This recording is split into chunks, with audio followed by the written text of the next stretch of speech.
Welcome to Grapes and Debates, a podcast where we'll uncork some incredible wine and debate varietals of issues within the restaurant industry, one glass at a time. And now, your hosts and owners of SoNapa Grille, Adam Beringer, Chris Botting, and Joe Bates.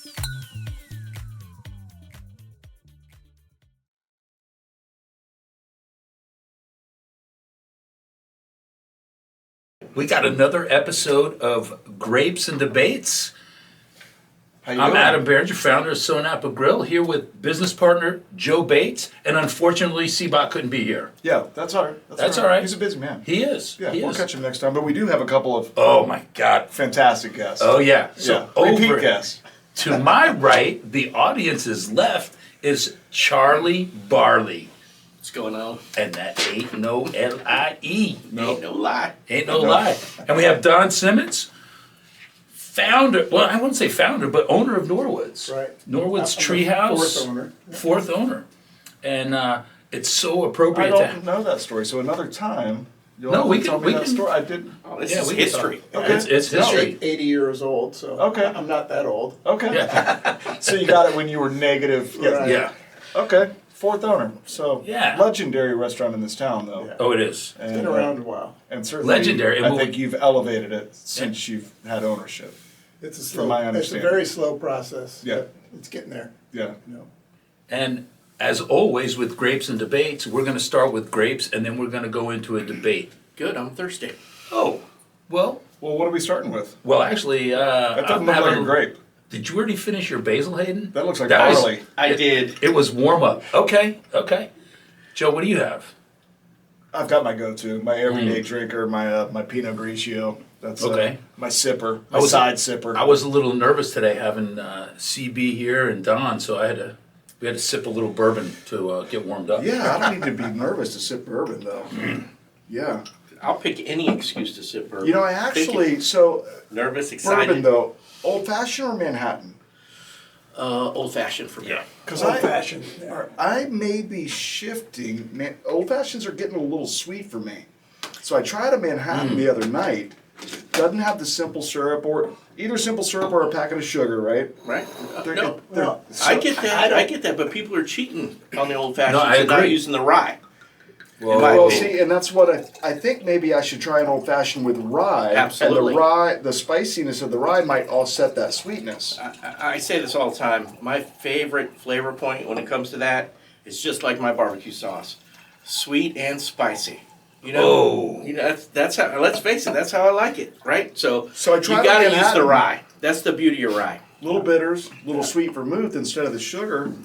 Yeah. Kind of kicked me in the booty a little bit. Because I've never make them with sugar or, you know what I mean? Why would you do that? You know, so if you But a just. classic is the is a orange, classic. the cherry, the packet of sugar, muddle. But that's right? that's our concept for this podcast. Yeah. This is The a old good is debate. the old is new. You know. The old is, that's right, the old is new. So the wine that we have before us is the Beringer Private Reserve. And when I think about Beringer wines, and this is just maybe growing up and you think about Beringer White Zinfandel, because that's kind of, I would say, sort of the wine that we knew growing up. Yeah. It was the 80s, 90s, the White Zinfandel. Sure. And when in fact, Barringer is one of the oldest wineries, founded by Jacob and Frederick Beringer. They purchased 215 acres in Napa Valley in 1876. And they stayed producing wine through Prohibition because of sacramental reasons. And they had one of the number one reds in the world and one of the number one whites in the world. Chardonnay was actually given 1986, I don't know, I can't remember the year, where it was the number one white in the world, and just a few years before that they had the number one red, Cabernet. Then they started making, really getting into that bulk wine. And now you have this Beringer Private Reserve. This is $175 on their website. Our cost, we get this for $100.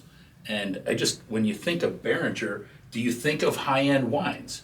And you think of all the other wine producers that were really icons in Napa Valley. Think of Robert Mondavi, for example. I mean, and there are some other ones where they were producing great wines, but then they started producing bulk wines, jug wines, grocery store wines.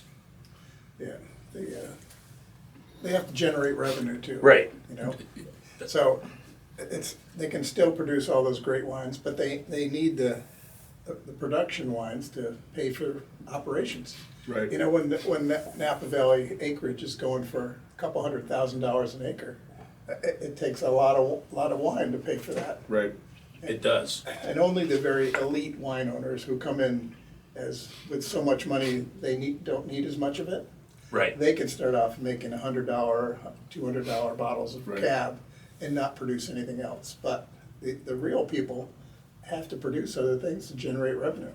You know? Well, and I think maybe as history is a good teacher, because you could look back 30, 40 years ago and say, maybe you shouldn't have called it Beringer White Zin, right?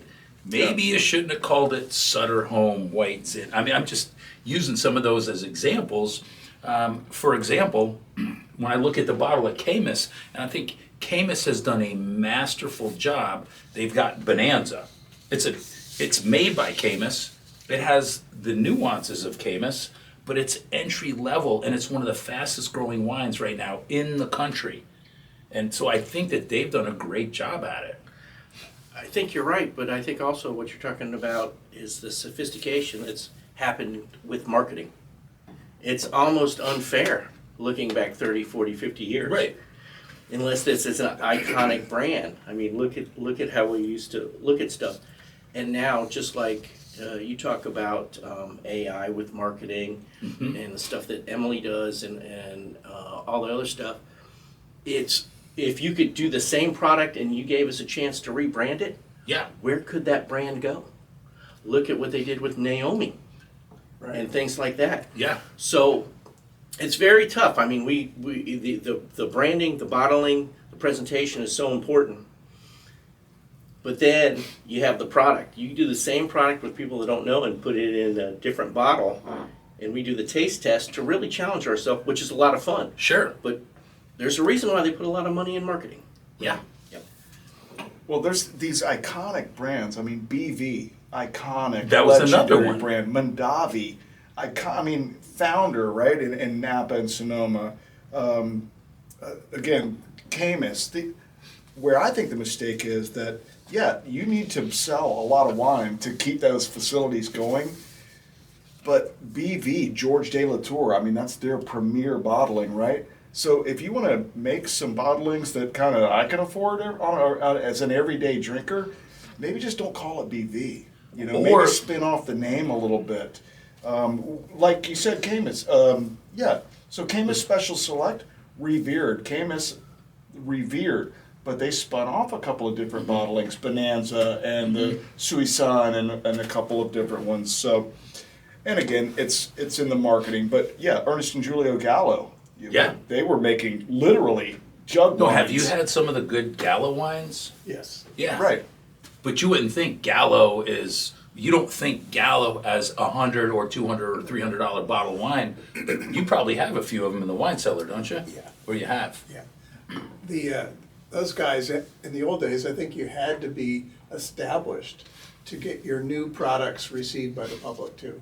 So Yeah, right. if you produced one of the great cabs, like a Beringer Cabernet, you could go ahead and say, okay, the public trusts me, this is how I'm going to do it.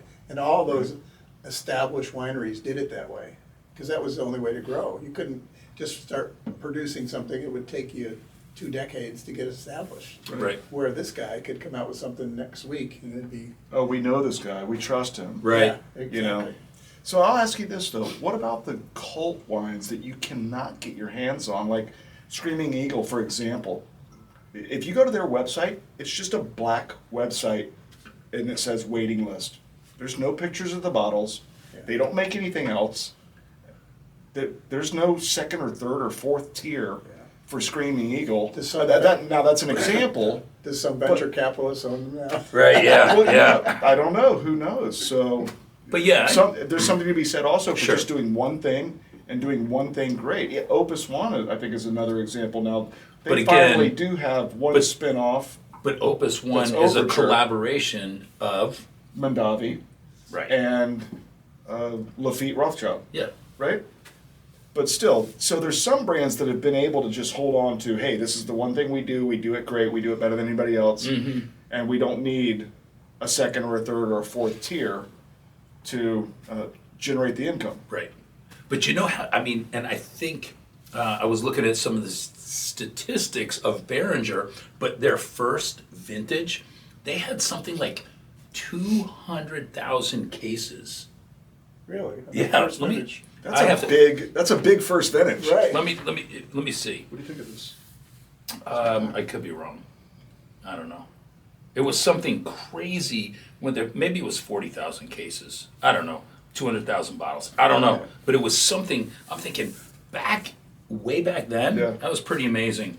But anyway, they're producing good wine. What do you think of this? I think it's very nice. I like it. Yeah, Yeah. It's more old school. it is. It's more traditional. Yep. Doesn't have a lot of fruit. What's the year on it? This is a 2018. Okay. Nice. This is nice. It's not a big giant tannin bomb either. It's No. pretty soft. Yeah. And this is now owned by Treasury Wine Estates and distributed, so it's owned by Treasury Wine Estates. Do they own anything else besides them? BV, LPV. yeah, Nice. yep. I think they own Frank Family. I'm not 100% sure what else they own. That's not a bad little portfolio. No. Oh, I think they own Dow. Now they own Dow. Oh, wow. Yeah, they've got a good portfolio. But this is really drinking nice, and I happen to like the name, Beringer. What I don't like about it is somehow They've spelled it wrong. they misspelled They've it. clearly Yeah. spelled it wrong. Right. Yeah. Are you receiving I am any a residuals? descendant of Beringer. You But know, anyway. I did just read an article though that said for me, Okay. $100 bottles are not everyday drinkers for No. me. $75 bottles are not everyday drinkers for me.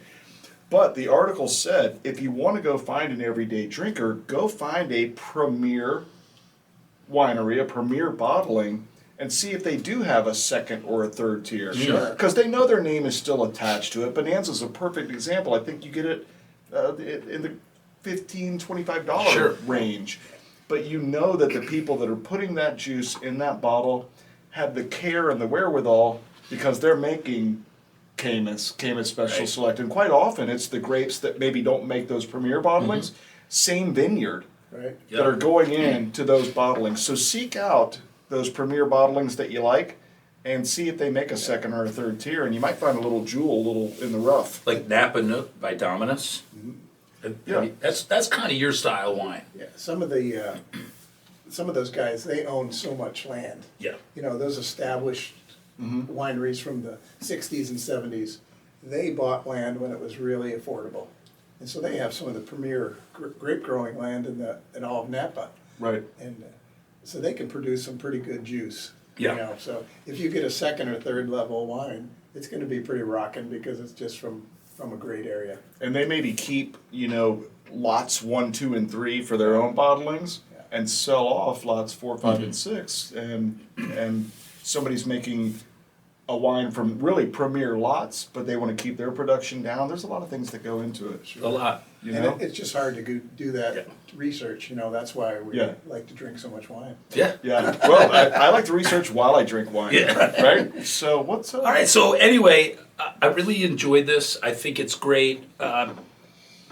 I had it probably a couple of weeks ago when they first said, "Hey, we got this 2018," and I thought it was when I drank it, I thought it was a little dry. I felt this would stand up a little bit better with food, but it's opening up nice, and I'm enjoying it. Agreed. I Speaking like of it. Opening You do up, like it? I like it. And it definitely is opening up. It is. It is. Speaking of opening up, let's just go ahead and what's pour up? off a little bit Did more. Don bring a little something over there? He did bring something, and what he's been challenging me with is you got to Wines? try wines from, with it South Africa? No, So, Argentina? Well, just outside Well- of your comfort zone. Yeah, and I said, like no, Sonoma and Spanish. Napa. No, Spanish. Spanish wines. Spanish wines. Okay. I brought my Spanish wine that I thought, which So is Riojas some, and- a Ribera de Duero. Okay. And it's, a Tempranillo that's just Tempranillo. wonderful. And he looks at me and he goes, well, that's good, but can me a cab. It's true. He wouldn't even try it. No, I would have tried it, but I didn't. I got sidetracked. That's my boy. Yeah. And I go like this. I go the opposite way. I go, call me Carlos. Let's do this. Well, Tempranillo, sí. Yeah. Por favor. Yes. Well, so what Don did bring, and we are going to open this. This is a Quilceda Creek, and I have had this. Columbia Valley, and this is a Cabernet. This is a very highly rated Cabernet from Columbia Valley, and I know that there's a couple people here in town, Kevin Kastner being one, that absolutely loves this wine, and you were saying Dr. Parks loves this wine. This is his one of his favorite cabs. Yeah. All right, Dr. Parks, Yeah, we're drinking for you. Buddy. we're drinking for you. We're called SoNapa, Cheers, my friend. not SoCo, but we're going to try this anyway. So what? I don't know anything about the winery. Don, What- you got to hit us up. Well, I don't know that much about the winery, but it's just it has such high remark. Okay.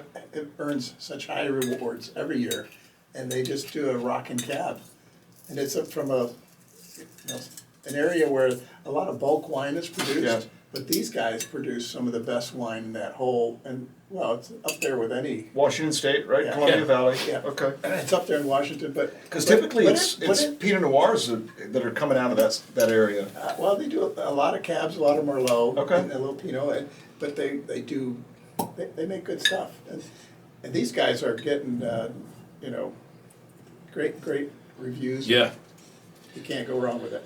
I just No. thought it would be something different because I know you guys don't typically try this stuff. No, so it's really awesome for us to try a very highly rated wine from Washington, Columbia Valley, compared to a very highly rated, iconic Napa Cab. Well, let's try them side by side. And let's try them side by side. I'm going to go ahead and blind taste mine. I was just We kidding. always love it when Donnie brings something. Oh, we we know do. he's the sleeper cell. Oh, he is. Right? He just subtly say, oh, by the yeah. way, this and this. Well, I'll tell you what. The other day, we had some really amazing wines with Don. Verite, Turnbull, Honig. I can go on and on. So List while less. while we're talking, I said I wanted to mention this. So you guys were all just in Utah together, right? We were. So how's the culinary scene out there? Is there a cool culinary scene? Did you guys go out for a nice dinner? Did you get a cool bottle of wine? I know you drank plenty of wine while you were out there, but what's the scene out there? It's where we live because we're up in the mountains. We're pretty far away from it. But there's a smattering of good food. Okay. And then you have just only 30 minutes away down in the valley in Salt Lake. There's a large food scene down there. Okay. You just have to do that half an hour in, half an hour back. Right. So it's a little harder to do. And Well- with 20 inches of snow that you guys got, half an hour in and half an hour out, and two bottles of wine maybe doesn't make sense. Yes. Yeah. Uber is your best choice. Right. Okay. Will an Uber even drive through that? Not kind really of- in the snow. Yeah. Yeah. Yeah. Yeah. But there is a cool emerging scene out We had there. a friend who found that out the hard way. She wanted to Uber to bring her out to snowmobile with us, And and they wouldn't come out in the storm. Yeah, No. they wouldn't do it. All right, Yeah. let's debate Okay. some food.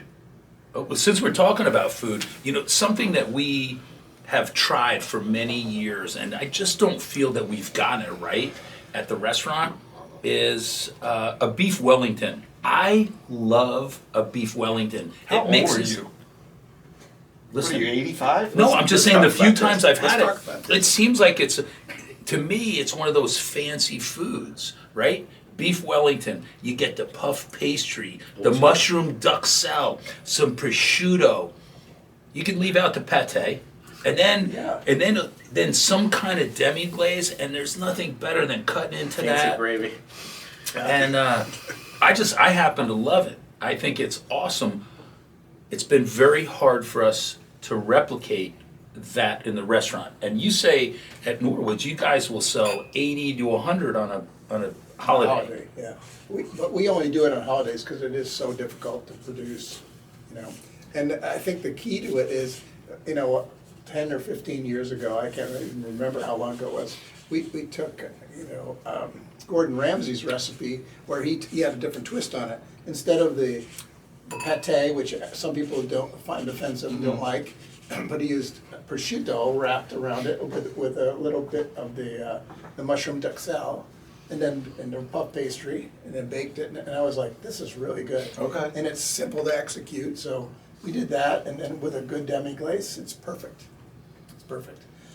But you don't want. It feels a little old school. It does. feels a little.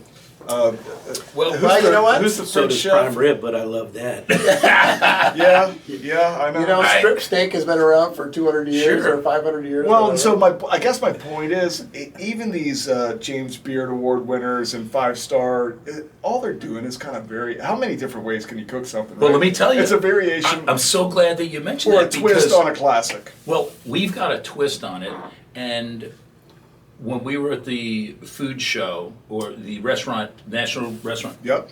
we had a mushroom tartine, wild mushroom tartine. I even had one at your place. Yeah. It was fantastic. But you know how popular a wild mushroom tartine is? Not very. No, because we put it on the menu, and Yep. it's not doing well. Yeah. And but I don't want to give up on those mushrooms. I love mushrooms, right? So Chef and I were playing around, and we came up with a sort of a deconstructed beef Wellington. So it's going to be a French baguette, and then a little bit of Boursin cheese. So instead of the pate, little Boursin cheese. Can't wait to try it. Then the steak, filet. Then the mushroom duxelle. Yes, it is so good. We served it last night at our wine club pickup. It is fantastic. And for our members on Monday, all you got to do is go in. Member Monday, this Monday, you go in. We'll give you 2 beef Wellington bruschettas, beef Wellington crostinis. I'm not even sure what our real name is going to be. We haven't come up with that yet. Come in, you get 2 of those bruschettas, complimentary. Well, shit, we should get some feedback from the guests.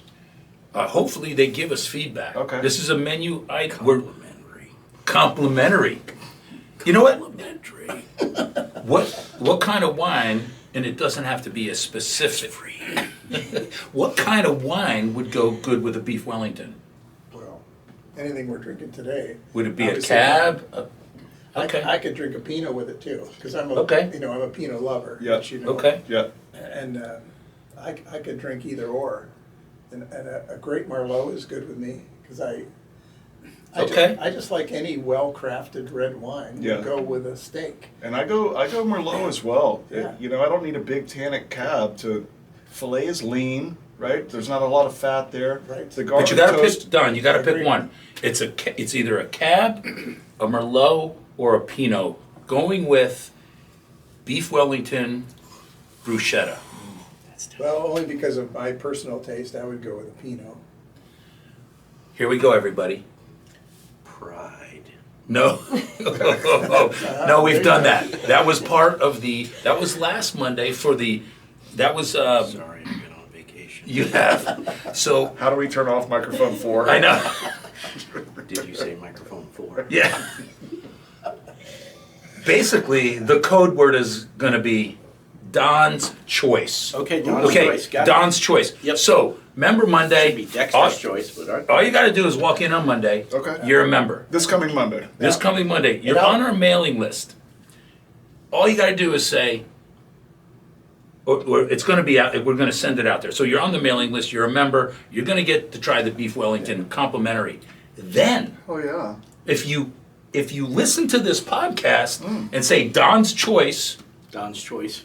you get a Pinot Noir. Don's choice. Don's choice, but it's going to be whatever Pinot Noir the guys, the GM is going to be serving. I'll preface that too. I would go with an old school style Pinot, something that's not too fruity. And light. Great. You just talked them into the highest, the Paul Hobbs Yeah, Pinot there- Noir. There you go.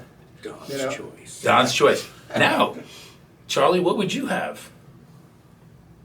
Don's choice. Oh, okay. All right. So I guess it's just a Pinot Noir. That's what Joe's they're. choice. What's your choice? I'm going to Merlot. I like it. I like it Yeah. too. Leave it up to our operators. Okay. That Pour was a- a second. Pour a choice glass for of me. Merlot. Trust. I don't think it stands up to a big fat cab. I think the deconstructed Beef Wellington, Okay. and I put a great Merlot with it. Mm-hmm. That's what it. Don's choice. Choice. Pinot Noir. Joe's choice. Joe's choice. Merlot. I love it. This cab, by the way, is fantastic. It's growing on me. Yeah, Nah, it's you know what? fantastic. I'm sorry. I did. No, you've got a limiting belief. This is If we the. blind tasted you on this, I don't like it. It's Yeah. Do it. I'm getting a lot of different spices. Are you? I'm getting. It's not Napa. It's no, It's all over the place. It's like freaking baking spice and cinnamon and cardamom and. Is anyone else getting this? Cardamom? I don't even know what that is. It sounded good. It was good. I like that. I think that is dried. Help me out. Cilantro. Am I wrong there? Look that up. No. Cardamom. It's not. I'm just saying, I'm not sure what I'm getting from this. My palate, it's like a shock to my palate. Right? I want to talk about Beef Wellington again. Yeah. I have think we questions. need some to enjoy it. So what are our members doing on Monday? They're coming They're in. going They're just simply going to get a taste A of sample? a sample of our Beef Wellington bruschetto or Beef Wellington crostini or Beef Wellington tartine. I'm not sure what the name's going to be. And if they say, along with that, I want Don's choice, Don's Then they're going to They're get a gonna get Pinot Noir. a sample Oh. of the Pinot Noir. Correct. And if they say Joe's choice, Yeah. they're going to get a Nothing. sample of Merlot. Right. to Beef Wellington. Pick whatever Deconstructed promo. Elijah Craig. TGIM. Thank God it's Monday. Free Beef Wellington. Whatever you need to do, make it happen. Get there. All right, 3 locations. Here we go.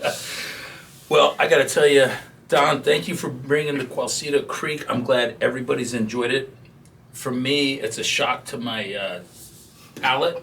I'm really enjoying this Beringer. I think it's family. I think they've done a good job. You don't know them. I and said they we don't give it know up to you. family. I They said don't let's know give it you. up because Cheers. you know our friends are our family. It's Yeah. wanted to be here again. Boom. Cheers. Yep. Taste toast together. Cheers, my friends. Thank you, guys. Boom. Appreciate it, man. That was good. That was really good. Hilarious. Charlie,